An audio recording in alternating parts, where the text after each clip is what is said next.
কাছে রিজিক আল্লাহ লিখে রাখছেন না, ইনশাআল্লাহ এর বাইরে কিছু হবে না। অতএব এত দুশ্চিন্তার কিছু নাই, জীবনকে নিয়ে এত দুশ্চিন্তার কিছু নাই।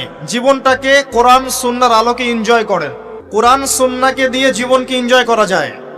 কোরআন এবং সুন্নাহর আনুগত্যের মধ্য দিয়ে আপনি জীবনকে উপভোগ করেন, টেনশন করার দরকার নেই। মনে রাখবেন, আল্লাহ যদি আপনার সাথে থাকেন এবং আল্লাহ যদি আপনাকে কবুল করেন, পৃথিবীর কোনো শক্তি নাই আপনাকে টলাবে। পৃথিবীর কোনো শক্তি নাই, পৃথিবীর সমস্ত শক্তি একত্রিত হয়ে আপনার চুল বাঁকা করতে পারবে না, যদি আল্লাহ আপনার সাথে থাকে। আর যদি আল্লাহ আপনার সাথে না থাকে, আইওয়াস শোডাউন দিয়ে কোনো লাভ হবে না, কেউ আপনাকে বাঁচাতে পারবে। অতএব আল্লাহকে আপন করে নেন, যার যার হক তাকে তাকে দেন, নিজের হক আল্লাহর কাছে চেয়ে নেন, ইনশাআল্লাহ আপনি সুখে থাকবেন। এর আগে আল্লাহ পাক একা ছিলেন, আর কিচ্ছু ছিল না। হুয়াল আউয়াল ওয়াল আখির ওয়াজ যাহির ওয়াল বাতিন ওয়া হুয়া বিকুল্লি শাইইন আলিম, সূরা হাদীদ। আল্লাহ পাক একা ছিলেন, কোনো কিছু ছিল না, আল্লাহ একা ছিলেন। আবার কোনো কিছু যখন থাকবে না, আল্লাহ একা থাকবেন। কুল্লু মান আলাইহা ফান ওয়া ইয়াবকা ওয়াজহু রাব্বিকা যুল জালালি ওয়াল ইকরাম। এই বিষয়ে কোনো দ্বিমত আছে? এরপরে আল্লাহ পাক সৃষ্টি করেছেন আরশে আজিম। কি সৃষ্টি করেছেন? বিশাল আরশ, যার ছায়ায় আল্লাহ পাক কিয়ামতের মাঠে 7 শ্রেণীর মানুষকে ছায়া দিবেন। 7 শ্রেণী: 1, ন্যায়পরায়ণ বাদশা, যেটা এই বিশ্বে খুঁজে পাওয়াটা পূর্ণিমা চাঁদের মতো। 2, সেই যুবক যে তার পুরো যৌবনকাল আল্লাহর পথে ব্যয় করেছে, এটা সুযোগ আপনার সামনে আছে, আপনি লুফে নিতে পারেন, এই সুযোগটা আপনার সামনে আছে। 3, ওই ব্যক্তি যার কলব বা অন্তর মসজিদের সাথে ঝুলন্ত থাকে, টিকটকের সাথে নয়, মসজিদের সাথে ঝুলন্ত থাকে।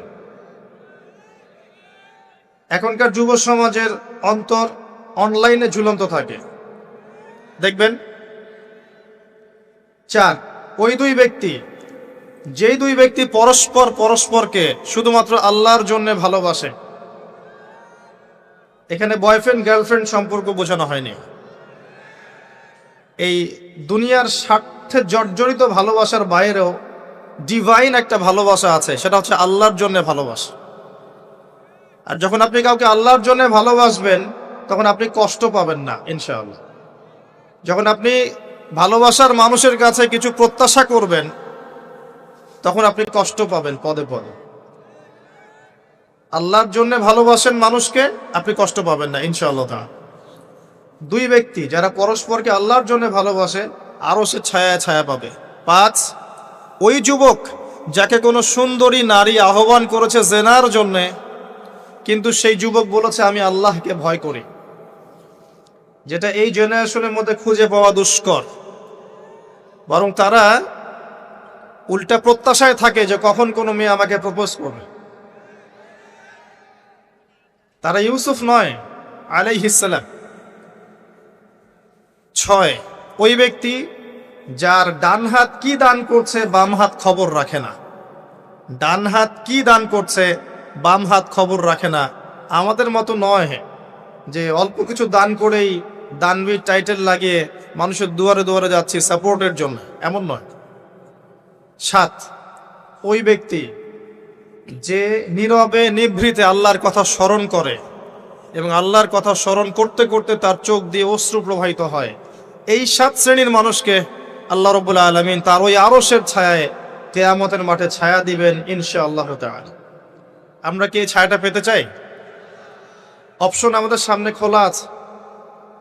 আমরা কিন্তু ওই যুবক হতে পারি, ওই 2 ব্যক্তি হতে পারি, ওই ব্যক্তি হতে পারি যে মসজিদের সাথে সম্পর্ক রাখে, গোপনে দান করতে পারি, রাতে নিভৃত আল্লাহর জন্য কাঁদতেও পারি না? সব সুযোগ আমাদের সামনে আছে। আল্লাহ চাইলে আপনি ন্যায়পরায়ণ বাদশাও হতে পারবেন, ইনশাআল্লাহ, যদি আল্লাহ আপনার তাকদিরে লিখে রাখেন। এটাও সম্ভব। চলে আসেন আরশে আজিমের পরে আল্লাহ পাক সৃষ্টি করেছেন কলম, এবং কলম সৃষ্টি করে আল্লাহ পাক পুরো মহাবিশ্বের তাকদির লিখেছেন। পৃথিবীর শেষ দিন পর্যন্ত কি হবে না হবে, খুঁটিনাটি বিষয়, এত খুঁটিনাটি যে আল্লাহ পাকের ওই লিখার বাইরে পৃথিবীতেও কোনো আযাব গজব আসে না। যা লিখা আছে ওটাই আসবে। পৃথিবীতে যা আসছে, যে আযাব, যে বিপদ, যে বালা মুসিবতগুলো আসছে আসমানি এবং জমিনের, এগুলোও আল্লাহর কাছে লেখা আছে। বলেন সুবহানাল্লাহ। এমনকি এই পৃথিবীতে কতজন মানুষ এসেছে, চলে গেছে এবং আসবে, এই হিসেব আল্লাহর কাছে আছে। চিন্তা করতে পারেন, পৃথিবীতে কত মাখলুক আছে, হিসেব আল্লাহর কাছে আছে। এই মহাবিশ্বে কত গ্যালাক্সিজ আছে, গ্রহ নক্ষত্র আছে, আল্লাহর কাছে হিসেব আছে। পিঁপড়া কতটুকু আছে এই পৃথিবীতে, এটা আল্লাহ জানেন কতগুলো আছে। সমুদ্রের নিচে কি আছে আল্লাহ জানেন। প্রতিটা বিষয় মহাবিশ্বের লিখিত হয়ে গেছে। এখন যে আল্লাহর কাছে সব লিখিত আছে, সেই আল্লাহ কি আমার রিজিকের মালিক নন? তাহলে রিজিক নিয়ে এত টেনশন করার কি আছে ভাই? টেনশনে কিছু আছে? কার কাছে রিজিক? আল্লাহ লিখে রাখছেন না? ইনশাআল্লাহ এর বাইরে কিছু হবে? হবে না। অতএব এত দুশ্চিন্তার কিছু নাই। জীবনকে নিয়ে এত দুশ্চিন্তার কিছু নাই। জীবনটাকে কোরআন সুন্নাহর আলোকে এনজয় করেন। একটা বই আছে না, এনজয় ইওর লাইফ, বইটা পড়েছেন? কোরআন সুন্নাহকে দিয়ে জীবনকে এনজয় করা যায়। কোরআন এবং সুন্নাহর আনুগত্যের মধ্য দিয়ে আপনি জীবনকে উপভোগ করেন, টেনশন করার দরকার নেই। মনে রাখবেন, আল্লাহ যদি আপনার সাথে থাকেন এবং আল্লাহ যদি আপনাকে কবুল করেন, পৃথিবীর কোনো শক্তি নাই আপনাকে টলাবে। পৃথিবীর কোনো শক্তি নাই, পৃথিবীর সমস্ত শক্তি একত্রিত হয়ে আপনার চুল বাঁকা করতে পারবে না, যদি আল্লাহ আপনার সাথে থাকে। আর যদি আল্লাহ আপনার সাথে না থাকে, আইওয়াশ শোডাউন দিয়ে কোনো লাভ হবে না, কেউ আপনাকে বাঁচাতে পারবে।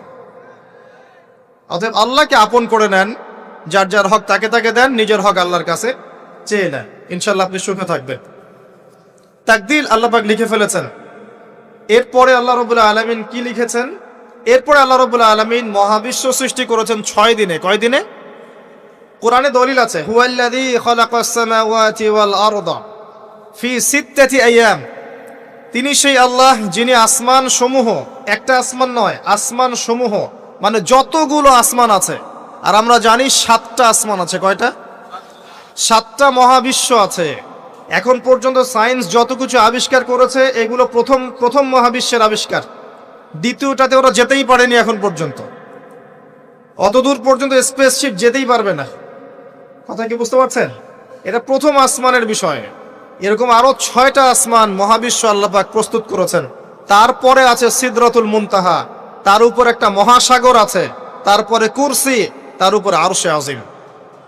আর আরশে আজিমের উপরে আল্লাহ সুবহানাহু ওয়া তাআলা। এখানে একজন মানুষ ওই পর্যন্ত চলে গিয়েছিলেন। তিনি কে?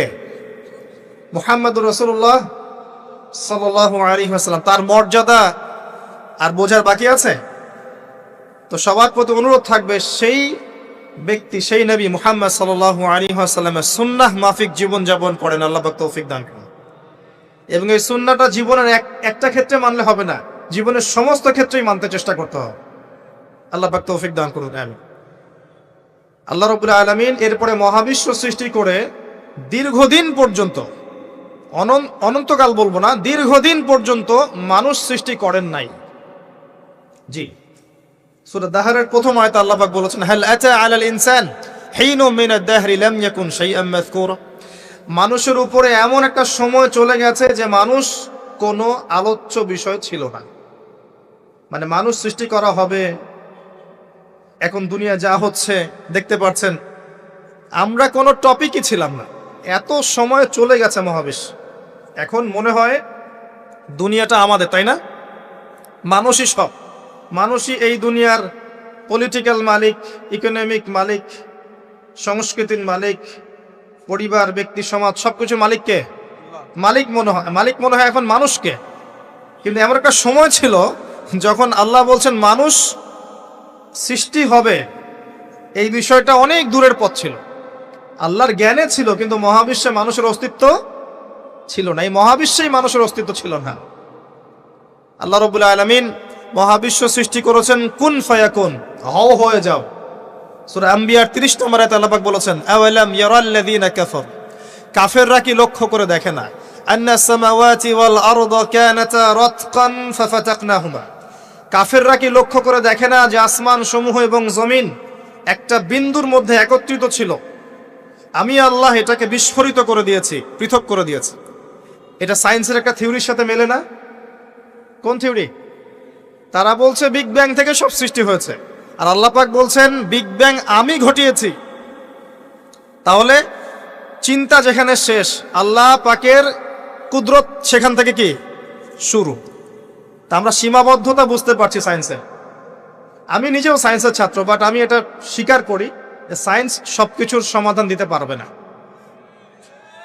কারণ আপনি কমন একটা প্রশ্ন করেন যে রূহ কাকে বলে, সায়েন্সকে বলেন যে can you give us the definition of রূহ, আমাদেরকে রূহের সংজ্ঞা দিতে পারবেন? রূহটা কঠিন নাকি তরল না বায়বীয় না কি, আপনি কি ব্যাখ্যা করতে পারবেন? পারবেন না। সিম্পল। জিন জাতির ব্যাখ্যা দেন, ফেরেশতার ব্যাখ্যা দেন, কবর আযাবের ব্যাখ্যা দেন, জান্নাত জাহান্নাম হুর পরীর ব্যাখ্যা দেন। হুর পরি না, হুরুন আইন, ভুল হয়েছে, হুরিন আইন, মিজান, পুলসিরাত, এগুলোর ব্যাখ্যা দিতে পারবে? আমাদের আত্মাটারই তো ব্যাখ্যা দিতে পারছে না। ঘুম, স্বপ্নের ব্যাখ্যা দিতে পারবে? ঘুমন্ত অবস্থায় মানুষ হাসছে এবং কাঁদছে, কি জন্যে ব্যাখ্যা দিতে পারবে? স্বপ্ন দেখছে, কোত্থেকে স্বপ্ন আসছে, আর স্বপ্ন মাঝে মাঝে সত্য কেমন করে হচ্ছে, এর ব্যাখ্যা দিতে পারবে? স্বপ্ন সত্যি হয় না? শেষ জামানায় মুমিনদের স্বপ্ন বেশি বেশি সত্য হবে এমনও এসেছে হাদিসে। আখিরুজ্জামানে মুমিনদের স্বপ্ন সত্যি হবে। নবী সাল্লাল্লাহু আলাইহি ওয়াসাল্লাম নবুয়তের আগে এমন স্বপ্ন দেখতেন সকালবেলা সত্য হয়ে যেত। নবুয়তের একটা অংশ স্বপ্ন, 36 ভাগের 1 ভাগ সত্য স্বপ্ন। যাই হোক, আমরা টপিকে চলে আসি। আল্লাহ রাব্বুল আলামিন বিগ ব্যাং দিয়ে মহাবিশ্ব সৃষ্টি করার পর সুদীর্ঘকাল পর্যন্ত মানুষকে সৃষ্টি করেন নাই। এরপরে অনেক সময় পর আল্লাহ পাক ফেরেশতাদেরকে ডেকে বলছেন এই আয়াতটা, যে হে ফেরেশতারা, আমি পৃথিবীতে আমার খলিফা পাঠাতে চাই, মানুষকে আমার খলিফা করে পাঠাতে চাই। খলিফা কি জিনিস? যিনি কাপড় সেলাই করেন তিনি খলিফা? খলিফা কি জিনিস? খলিফার ডেফিনেশনটা শোনে না। আল্লাহ পাক আদম আলাইহিস সালাম ছাড়াও আরো একজন নবীর ব্যাপারে খলিফা শব্দ ব্যবহার করেছেন, তার নাম কি? শুকরান, কে বলেছেন? জাযাকাল্লাহ। দাউদ আলাইহিস সালাম, তার ব্যাপারে আল্লাহ পাক বলেছেন তিনি ছিলেন খলিফা। কোন সূরা? সূরা সাদ। কোন সূরা? সূরা সাদ। আল্লাহ পাক বলেছেন ইয়া দাউদ, হে দাউদ, ইন্না জাআলনাকা খলিফাতান ফিল আরদ, নিশ্চয়ই আমি তোমাকে পৃথিবীতে আমার খলিফা করেছি। সুলাইমান আলাইহিস সালামের সময় এত উন্নত সভ্যতা ছিল যেটা আর কখনো আসবে না, এবং তাকে এত ক্ষমতা দেওয়া হয়েছিল আল্লাহর পক্ষ থেকে, যার কথা নবী সাল্লাল্লাহু আলাইহি ওয়াসাল্লাম স্মরণ করে বলেছিলেন যে একটা জিন আমাকে সালাতের মধ্যে ডিস্টার্ব দিচ্ছিল, আমি ভাবলাম জিনটাকে ধরে বেঁধে রাখবো। এটা আমাদের নবীজি বলছেন, একটা জিন আমাকে নামাজে ডিস্টার্ব করছিল, আমি ভাবলাম জিনটাকে ধরে খুঁটির সাথে বেঁধে রাখি। তখন আমার সুলাইমানের কথা মনে পড়লো, আমার ভাই সুলাইমানের কথা মনে পড়লো, যে সুলাইমান আলাইহিস সালামকে আল্লাহ পাক এই ক্ষমতা দিয়েছিলেন। আর সুলাইমান আলাইহিস সালাম আল্লাহর কাছে দোয়া করেছিলেন, আল্লাহ আমাকে যে ক্ষমতা দিয়েছো এরপরে আর কাউকে দিও না, এটা দোয়া করেছিলেন। আমার সুলাইমানের কথা মনে পড়লো, আমি জিনটাকে ছেড়ে দিলাম, বাদলাম না। আমাদের নবী মুহাম্মদ সাল্লাল্লাহু আলাইহি ওয়াসাল্লাম মানুষের সম্মান বুঝতেন। আমাদের নবী মুহাম্মদ সাল্লাল্লাহু আলাইহি ওয়াসাল্লাম অন্যের সম্মান বুঝতেন। আর আমরা তার উম্মাহ, অন্যের সম্মান নষ্ট করতে পারলে আমাদের ভাত হজম হয়। অন্যের সম্মান নষ্ট না করা পর্যন্ত ভাত হজম হবে না। আর মুহাম্মদ সাল্লাল্লাহু আলাইহি ওয়াসাল্লাম অন্যের সম্মান বুঝতেন। আসেন, সুলাইমান আলাইহিস সালাম এবং দাউদ আলাইহিস সালাম এই জেরুজালেম থেকে বিশ্ব শাসন করেছিলেন। আর জেরুজালেম চিনেন তো আপনারা? কোন দিকে? চায়নার দিকে, রাশিয়ার দিকে, নাকি আমেরিকার দিকে? আচ্ছা, ওইদিকে আমরা পরে আসবো ইনশাল্লাহ। সভ্যতার সংকটের শেষের দিকে আমরা ওইদিকে আসবো ইনশাল্লাহ। এবার আসেন, দাউদ আলাইহিস সালামকে আল্লাহ পাক বলছেন তোমাকে খলিফা করেছে পৃথিবীতে, তোমার কাজ কি? ফাহকুম বাইনান নাসি বিল হক, হে দাউদ তোমার কাজ হচ্ছে মানুষের মাঝে ন্যায় বিচার করা, মানুষের মাঝে ন্যায় বিচার করা, হকের মানদণ্ডে বিচার করা। হকটা কি? এর উত্তরও কোরআন আপনাকে দিবে। কোরআনের চেয়ে কি আমি ভালো উত্তর দিতে পারবো? কোনটা হক কোনটা বাতিল, কোনটা ন্যায় কোনটা অন্যায়, আমি কি বেশি বুঝি না আল্লাহ বেশি বোঝেন? কোথায় স্পষ্ট করা আছে? আমার মস্তিষ্কে না কোরআনে? কোরআনে সূরা কাহাফ খোলেন, আল্লাহ পাক বলেছেন ওয়াকুলিল হাক্কু মির রাব্বিকুম, হে নবী আপনি বলে দিন সত্য সেটাই যা তোমার রবের পক্ষ থেকে নাজিল হয়। আর কিছু বলার দরকার আছে? ফামান শাআ ফালইউমিন, যার ইচ্ছা হয় সে স্বীকার করুক, ঈমান নিয়ে আসুক। ওয়ামান শাআ ফালইয়াকফুর, যার ইচ্ছা হয় অস্বীকার করুক। ইন্না আ'তাদনা লিয-যালিমিনা নারান, অস্বীকারী জালেমদের জন্য আমি জাহান্নামের আগুন প্রস্তুত করে রেখেছি। বাস, আর কিছু বলার প্রয়োজন আছে? সূরা বাকারা আল্লাহ বলেছেন আল হাক্কু মির রাব্বিক ফালা তাকুনান্না মিনাল মুমতারিন, হক তোমার রবের পক্ষ থেকে আসে, তুমি সন্দেহবাদীদের অন্তর্ভুক্ত হও না। আসলে এটা হক কিনা, এই যুগে চলে কিনা, এই সন্দেহের অন্তর্ভুক্ত হও না। ইসলাম চির নতুন, চির প্রাচীন, চির আধুনিক, প্রত্যেকটা যুগের জন্য, শুধুমাত্র একটা যুগের জন্য নয়, এবং শুধু মুসলিমদের জন্য নয়, সবার জন্যই। কোরআন এবং সুন্নাহ শুধু আমাদের সম্পত্তি নয়, পুরো মানব জাতির সম্পত্তি। এখানে সবার হেদায়েত আছে, হোক সে হিন্দু ভাই বা খ্রিস্টান ভাই বা বুদ্ধিস্ট বা জিউস, যেই হোক না কেন, সবার হেদায়েত এখানে আছে। আসেন, আল্লাহ পাক কোরআনকে হক বলছেন। এটাও বলে রাখি, যখন তাওরাত নাজিল হয়েছিল তখন তাওরাত হক ছিল, তখন ওটাই ছিল হক। যখন জাবুর নাজিল হয়েছে জাবুরই হক ছিল। যখন ইনজিল নাজিল হয়েছে ইনজিলই হক ছিল। যখন থেকে কোরআন নাজিল হয়েছে এখান থেকে নিয়ে কিয়ামত পর্যন্ত হকের কি অন্য কোনো মানদণ্ড আছে? এটা মানতে কোনো আপত্তি আছে? হ্যাঁ, এখন কোনো কিছু যদি কোরআন সুন্নাহর সাথে মিলে যায় মানতে আমাদের কোনো আপত্তি নাই। কেউ একটা মতবাদ দিয়েছে, একটা দর্শন দিয়েছে, একটা সায়েন্টিফিক থট দিয়েছে, যেটা কোরআনের সাথে মিলে গেছে, হাদিসের সাথে মিলে গেছে, মানতে আমাদের কোনো আপত্তি নাই। আমরা চোখ বন্ধ করে মানবো ইনশাআল্লাহ, কোনো সমস্যা নেই। কিন্তু যে কোনো ব্যক্তি বা যে কোনো সংগঠন, যে কোনো সমাজ, যে কোনো সভ্যতা, কেউ যদি এমন কোনো কথা বলে, এমন কোনো দর্শন দেয়, এমন কোনো মতবাদ দেয় যেটা কোরআনের সাথে মিলছে না, সাংঘর্ষিক, হাদিসের সাথে মিলছে না, সাংঘর্ষিক, আপনি কি মানতে বাধ্য? এটা না মানাটাই আপনার ঈমানের পরিচয়। তো আল্লাহ পাক দাউদ আলাইহিস সালামকে বলছেন তুমি এই হকের মানদণ্ডে বিচার ফয়সালা করো। ওয়ালা তাত্তাবিউল হাওয়া, নিজের প্রবৃত্তির অনুসরণ করো না। প্রবৃত্তি মানে নিজের মন গড়া বিষয়ের অনুসরণ করো না। ইউদিল্লুকা আন সাবিলিল্লাহ, তাহলে এটা তোমাকে আল্লাহর রাস্তা থেকে সরিয়ে দিবে। নিশ্চয়ই যারা প্রবৃত্তির অনুসরণ করেছে তারা আল্লাহর পথ থেকে সরে গেছে। এই কারণে বিমা নাসু ইয়াউমাল হিসাব, তারা হিসাবের দিনটা ভুলে গেছে। আমি কি বুঝাতে পারছি ভাই? তাহলে আল্লাহ পাক খলিফার ফাংশন দিলেন। খলিফার কাজ কি তাহলে? খলিফার কাজ হচ্ছে আল্লাহর পক্ষ থেকে আসা সত্যের মানদণ্ডে মানুষের মাঝখানে ফয়সালা করা। আমার কথা ক্লিয়ার? পরিবেশ পরিস্থিতি যদি অনুকূলে না থাকে সে করবে না, তার ক্ষমতা নাই। লা ইউকাল্লিফুল্লাহু নাফসান ইল্লা ওয়াসআহা। কিন্তু আকীদা রাখতে কি কোনো সমস্যা আছে যে এটাই চূড়ান্ত সত্য? আমি তো আগেই বলেছি, এই যুগে সারেন্ডার করতে হবে। আপনি 100% ইসলাম ফলো করতে পারবেন না। তো 100% ইসলাম ফলো করা এই যুগে আমার মতে পসিবল না, ইল্লা মাশাআল্লাহ। তো আল্লাহ পাক যদি কিছু মানুষকে বাছাই করে তৌফিক দেন, সেটা আল্লাহ পাকের নিজস্ব ব্যাপার, ইখতিয়ার, স্বাধীনতা। আসেন, আল্লাহ রাব্বুল আলামিন এখানে খলিফার ফাংশন বললেন এবং আদম আলাইহিস সালামকে এই খলিফা করে পৃথিবীতে পাঠালেন। সভ্যতার শুরু হলো।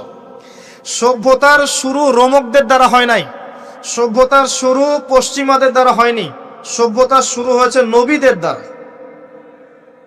সর্বপ্রথম সভ্যতার ধারক বাহক হচ্ছেন আদম আলাইহিস সালাম, যাকে আল্লাহ পাক খলিফা করে পৃথিবীতে পাঠিয়েছেন। যে বা যারা পৃথিবীতে আল্লাহর বিধান অনুযায়ী চলছে তারা আল্লাহর খলিফা। কথা বুঝতে পারছেন? আর যারা পৃথিবীতে আল্লাহর বিধান অনুযায়ী চলছে না তারা আল্লাহর খলিফা নয়, তারা শয়তানের খলিফা। এবার আসেন, আদম আলাইহিস সালামকে সৃষ্টি করার পরেই কি পৃথিবীতে পাঠানো হয়েছে? না, আগে কি করা হয়েছে? আগে জ্ঞান শিক্ষা দেয়া হয়েছে। শুরু থেকেই জ্ঞান আছে, আর এই জ্ঞান সৃষ্টিগতভাবে আমাদের মধ্যে ছিল না, আল্লাহ পাক শিখিয়েছেন। তাহলে সভ্যতা এগিয়ে যাবে কিভাবে? জ্ঞান চর্চার মধ্য দিয়ে। বুঝতে পারছেন? আগে জ্ঞান। এখনো যদি আপনি একটা সুন্দর সভ্যতা চান, জ্ঞান চর্চা, এছাড়া কোনো অপশন নাই। জ্ঞান এর চর্চা, প্রসার প্রচার, সভ্যতা সমাজ সুন্দর হবে ইনশাআল্লাহ। এরপর কি হলো, সভ্যতা এগিয়ে গেল কিভাবে? তার বুকের হাড় থেকে হাওয়া আলাইহিস সালাম, এই যে সভ্যতার একটা অংশ, মহিলাদেরকে ছাড়া কি আপনি সমাজ চিন্তা করতে পারবেন? তারা আমাদের মধ্য থেকেই সৃষ্টি, এবং বাঁকা হাড় থেকে। জোরে চাপ দিতে যায় না, ভেঙে যাবে। জোরে চাপ দিতে যায় না, ভেঙে যাবে। বাস্তব অভিজ্ঞতা থেকেই বলছি। আর ছেড়ে দিলে আবার ওইভাবেই থেকে যাবে। এজন্য উত্তম নসিহতের মধ্য দিয়ে একটু মানায় টানায় চলতে হবে আর কি দুনিয়ার জীবন।